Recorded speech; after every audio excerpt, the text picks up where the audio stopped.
اکثر علمی مجالس میں بھی اور اس کے علاوہ جو دوسری مجالس بھی ہوتی ہیں ہم اس میں زون آؤٹ ہو جاتے ہیں، کوشش کے باوجود توجہ مرکوز نہیں رکھ پاتے، اور جو باتیں ہو رہی ہوتی ہیں وہ حافظے میں ہی نہیں رہتی۔ آپ کا ماشاءاللہ، ہم نے آپ سے بات کی ہے، آپ کو سالوں پرانی باتیں اس طرح سے یاد ہیں جیسے گھنٹوں پہلے کی بات ہے۔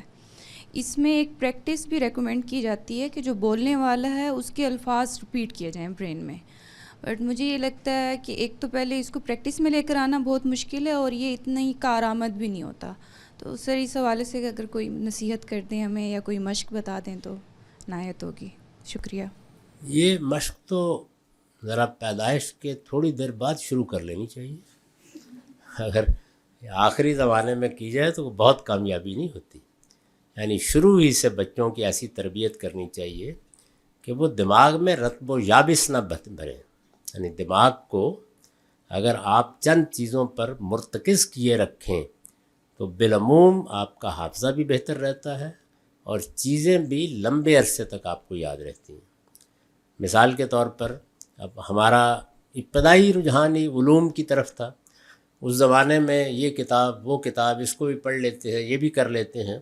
آہستہ آہستہ یہ معلوم ہوا کہ انسان کو محدود زندگی دی گئی ہے، تو انتخاب کرنا شروع کرتا ہے آدمی۔ تو میں نے 4 فنون یا علوم کا انتخاب کر لیا کہ میری دلچسپی کی چیزیں یہ ہیں، اس سے بہت فائدہ ہوتا ہے۔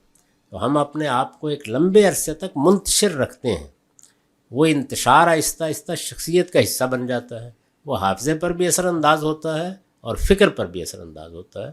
تو اب بھی اگر اس عمر میں بھی یہ کوشش کرنی ہے تو انتخاب کریں، یعنی یہ دیکھیں کہ آپ کی دلچسپی کن چیزوں سے ہے، ان میں سے اپنی استعداد اور صلاحیت کے لحاظ سے چند چیزوں کا انتخاب کر لیں۔